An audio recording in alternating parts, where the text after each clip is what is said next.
Good morning, students. Today we will move further in physics, chapter number 13, sound. We have discussed many things regarding sound. कि sound कौन सी चीज में oscillate कर सकते हैं, कौन सी चीज में oscillate नहीं कर सकते. वैक्यूम में वो आगे नहीं बढ़ाएगा, propagate नहीं करेगा. इन gas, liquid and solids it can propagate. तो अभी हम उसके बारे में, साउंड के बारे में और ज्यादा बेसिक डेफिनेशन और ज्यादा जानने की कोशिश करेंगे साउंड के बारे में कि how actually sound can be categorise. Sound की कौन कौन सी क्वालिटी है जिसको हम कैटेगराइज कर सकते हैं. So we will move with the topic 13.5. You can also refer this topic with your textbook, and if you have any doubt you can ask at instant. उसी instant पे पूछ लीजिए. Amplitude, time period and frequency of vibration. So we have learned that the to and fro motion of the object is known as vibration. Vibration किसको बोलेंगे? The to and fro motion of an object is known as vibration. We know about vibration. Second thing, this motion is also called oscillatory motion. इस motion को हम oscillatory motion भी बोल सकते हैं. In the same way, you have already learnt in the earlier classes about the oscillatory motion and its time period. इसके आगे के क्लास में भी आपने ऑसिलेटरी वो पेंडुलम के बारे में आपने पढ़ा होगा साइंस सब्जेक्ट में ही. और उसका टाइम पीरियड क्या होता है. सपोज कि देयर इज वन पेंडुलम और वो पेंडुलम आपने यहां से खींचा और यहां से छोड़ दिया, तब वो जब ऑसिलेट यहां तक पहुंचेगा और जब वो वापस आएगा तो ये एक ऑसिलेशन होगा. जाना और वापस लौट के अपनी जगह पे आना, उसको एक ऑसिलेशन बोलेंगे. और उस एक ऑसिलेशन के लिए जितना टाइम लगता है तो उसको टाइम पीरियड हम बोलेंगे. यस और know that you have learn typing. So moving forward and its time period. The number of oscillations per second is called frequency. Suppose एक पेंडुलम है, वो बहुत ही क्विकली ऐसे घूम रहा है, तो एक सेकंड में जितनी बार वो आगे गया और पीछे अपनी जगह पे आया, वन यहाँ पे ऐसे ऑसिलेट करके वापस अपनी जगह पे आया, ऐसा एक सेकंड में अगर 10 बार होता है, एक ही सेकंड में 10 बार वो झाके अपनी जगह पे आ जाता है, झाके अपनी जगह पे आ जाता है, then the frequency of that object is 10 hertz. क्या बोलेंगे? 10 हर्ट्ज. HERTZ. हाँ, हर्ट्ज. तो उस चीज को हम बोलेंगे frequency. We will tell that as a frequency. Moving forward, frequency is expressed in hertz. अगर हर्ट्ज आपको नहीं लिखना है तो यूनिट पर सेकंड भी लिख सकते हैं. 1/सेकंड that is also known as hertz. एक divide by 1 inverse of second is known as hertz. एक सेकंड में हुआ काम उसको बोलेंगे hertz. A frequency of 1 hertz is 1 oscillation per second. मान लीजिए किसी चीज की फ्रीक्वेंसी 1 हर्ट्ज है, मतलब वो एक सेकंड में एक ऑसिलेशन करता है. मतलब एक जगह से दूसरी जगह जाके अपनी जगह पे वापस आने के लिए उसको एक सेकंड लग रहा है. So that is 1 hertz. That means 1 oscillation per 1 second. If an object oscillates 20 times in 1 second, अगर कोई ऑब्जेक्ट एक ही सेकंड में 20 बार जान के वापस आ रहा है, then its frequency will be 20 hertz. कितनी हो जाएगी? 20 hertz. You can recognize many familiar sounds with seeing the object producing them. How is it possible? आप बहुत सारे ऑब्जेक्ट्स को, साउंड को उसके वाइब्रेशन के हिसाब से रिकॉग्नाइज कर सकते हैं कि इसका वाइब्रेशन इतना है तो उसका साउंड ऐसा होगा, इसका वाइब्रेशन ऐसा है तो उसका साउंड ऐसा होगा. उसी की वजह से हमारे म्यूजिकल इंस्ट्रूमेंट्स बने हैं कि फ्रीक्वेंसी को डिस्ट्रीब्यूट कर दिया और म्यूजिकल इंस्ट्रूमेंट बना दिए. अगर आपको बहुत ही पतली आवाज चाहिए तो फ्रीक्वेंसी बहुत कम होगी, बहुत मोटी आवाज चाहिए तो फ्रीक्वेंसी बहुत ज्यादा होगी. इसी हिसाब से वो लोग नोट्स बनाते हैं. अगर पतली आवाज होगी तो यू विल फाइंड दैट कि अगर पियानो है तो लेफ्ट साइड में you will feel low frequency sound, whereas in right side you will find a high frequency sound. मतलब मोटी आवाज. You can recognize, ये हो गया. This sound must be different to enable you to recognize them. These sounds must be different to enable you to recognize them. कुछ range होगी frequency की, उसी में हम यानी कि इंसान फ्रीक्वेंसी को डिस्ट्रीब्यूट कर पाएंगे और साउंड को डिस्ट्रीब्यूट कर पाएंगे, क्योंकि हमारे जो ये दोनों कान हैं उसकी एक रेंज है, उस रेंज में ही हम आवाज को पहचान सकते हैं। उससे कम होगी तो भी हम नहीं सुन पाएंगे, उससे ज्यादा होगी तो भी हम नहीं सुन पाएंगे। सो हमारे कान की एक कैपेसिटी है, उसी के हिसाब से हम साउंड को आइडेंटिफाई कर सकते हैं और उसी हिसाब से म्यूजिकल इंस्ट्रूमेंट बना सकते हैं। There is one more thing you have learn about, शायद आपने सुना होगा, it's a dog whistle. Dog whistle, आपके घर पे जिनके घर पे पेट होगा as a dog, you will, आपको शायद जाओगे शॉप में तो आपको वो डॉग विसल देगा। अभी वो डॉग विसल ऐसी चीज है कि आप उसको फूक मारोगे पर आपको आवाज नहीं सुनाई देगी। उस डॉग विसल की फ्रीक्वेंसी उतनी होती है कि डॉग सुन पाए, आप नहीं। तो आप उसको ब्लो करोगे, यू विल फील नो, कोई भी आवाज आपको नहीं आएगी। बट अ डॉग, अगर वो 20 या 25 फुट भी दूर है फिर भी वो साउंड सुन सकता है, क्योंकि उसकी रेंज बहुत ज्यादा होगी। 25-30 फुट तक उसकी आवाज सुनाई देती है, हमें नहीं, डॉग्स को। तो ऐसा भी होगा कि आपने अपने डॉग के लिए विसल बजाई और सोसाइटी के सारे कुत्ते आपके घर के पास आ गए। तो frequency is a very interesting concept, उसको हम आगे लेके जाएंगे अभी। Have you ever thought what factors make them different? हाँ, what factor make them different? Amplitude की वजह से साउंड अलग हो जाता है, फ्रीक्वेंसी की वजह से भी साउंड अलग हो जाता है, उसके वाइब्रेशन के हिसाब से भी साउंड अलग हो जाता है। तो दिस आर द पॉइंट्स कि जिसकी वजह से साउंड के फैक्टर्स बन सकते हैं। Amplitude and frequency are two important properties. हाँ बोला ना, एम्पलीट्यूड मतलब वॉल्यूम कितना अप है वॉइस, और फ्रीक्वेंसी मतलब कितनी छोटी है, कितनी कान में लग रही है, उसको हम बोलेंगे two important properties of a sound. Can we differentiate sounds on the basis of their amplitudes and frequency?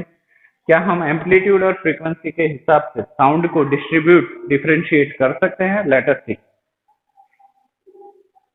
So activity 13.11 loudness and pitch. यहाँ पे लाउडनेस इन्होंने लिखा है, इस लाउडनेस को आप एम्पलीट्यूड के साथ कंपेयर कर सकते हो। लाउडनेस और एम्पलीट्यूड ऑलमोस्ट एक ही बात है, और पिच को आप फ्रीक्वेंसी के साथ एसोसिएट कर सकते हो।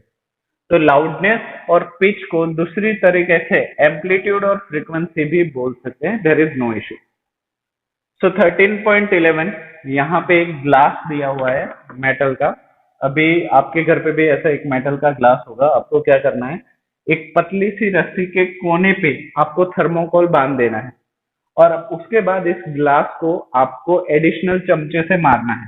So when this glass vibrates ना, वो इस थर्मोकोल को जोर से धक्का देगा और इसको सरफेस के साथ टच ही नहीं करने देगा, उसको बाहर ही बाहर फेंकता रहेगा। सो दिस इज, हमने ये फिगर देख के इतना तो वो निकाल लिया कि यहाँ पे ऐसे कुछ हो रहा है। So moving forward, take a metallic tumbler and a tablespoon. एक मेटालिक टम्बलर ले लीजिए, टेबल स्पून ले लीजिए। Strike the tablespoon gently at the brim of the tumbler. ये जो टम्बलर का ब्रिम मतलब ऊपर का भाग है, उसको जेंटली अपने चम्मच से उसको मारिए। Hear the sound produce, what are the sound is been produce, आपको उससे सुनना है। Now bang the spoon on the tumbler and hear the sound produce again. अभी फिर से उसके ऊपर मारना है और फिर से आवाज को सुनना है। Is the sound louder when the tumbler is struck hard? जब आप चम्मच से ग्लास को जोर से मारते हो तो क्या आवाज बढ़ जाती है? हाँ, ऑफ कोर्स बढ़ जाती है। और धीरे से मारते हो तो कम आती है। Now suspend a small thermocol ball touching the rim of the tumbler. अभी ये होने के बाद एक थर्मोकोल को बांध के रस्सी से उसको टच करवा के रखना है। Vibrate the tumbler by striking it. अभी एक बार उसको स्ट्राइक करके देखना है कि थर्मोकोल के ऊपर क्या होता है। थर्मोकोल क्या होगा, ग्लास से दूर भागेगा। See how far the ball is displaced. आप देखो कि बॉल कितना दूर जा रहा है। The displacement of the ball is the measure of the amplitude of the vibration of the tumbler.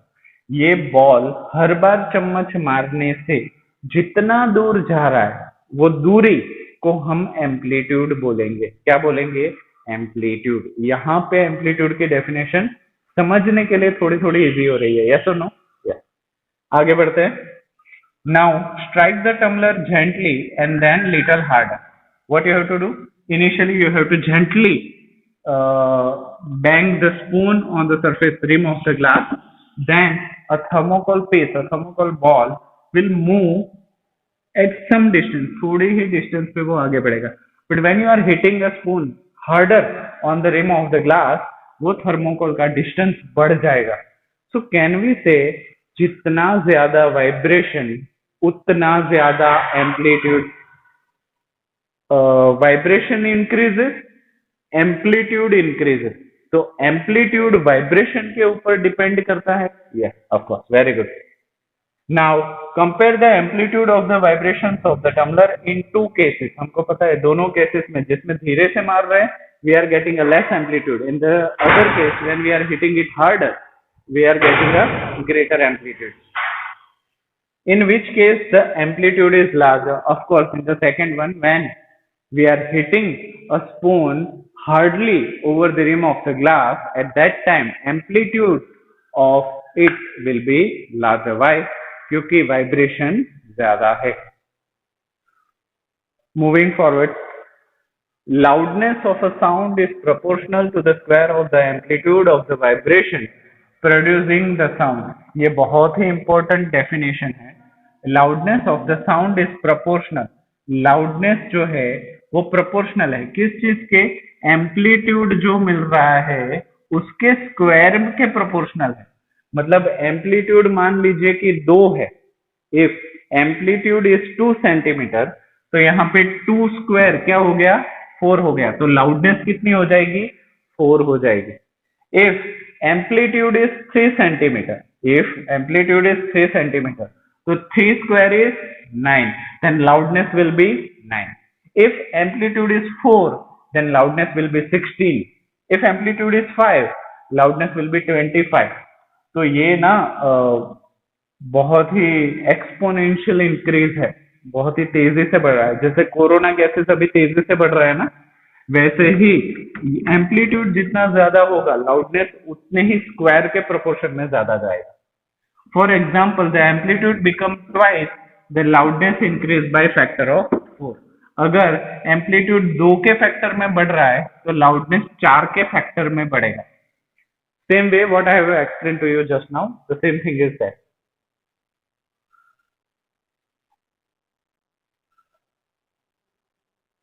What is that? We do have some problem with the PPT, but still I will try to explain. The loudness is expressed in a unit called decimal. Loudness को measure करने के लिए we are using a special unit that is decibel, DECIBEL. The following table gives some idea of the loudness of sound coming from various sources. Here you do have some examples. For example, normal breathing. When you breathe, that loudness is around 10 decibels. कितना है वो? 10 decibels है. When you are going for a further soft whispering in your school, आपके बाजू में आप friend बैठा है, उसके कान में अगर आप विस्पर कर रहे हो तो क्या कर रहा है? So that whispering is 30 decibel. वो भी 30 decibel का होता है. Normal conversation. Suppose I am talking to someone or you are talking to someone with a normal pitch, normal voice.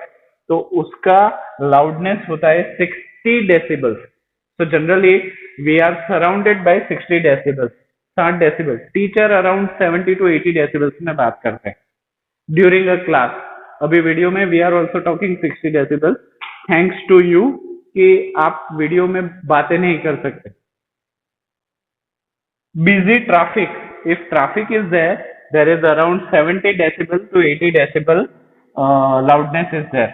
मतलब स्कूल में होना और ट्रैफिक में होना एक जैसा ही है. एवरेज फैक्ट्री, अगर फैक्ट्री में आप जाओगे तो loudness will be 80 decibels. And above 80 decibels the noise becomes physically painful.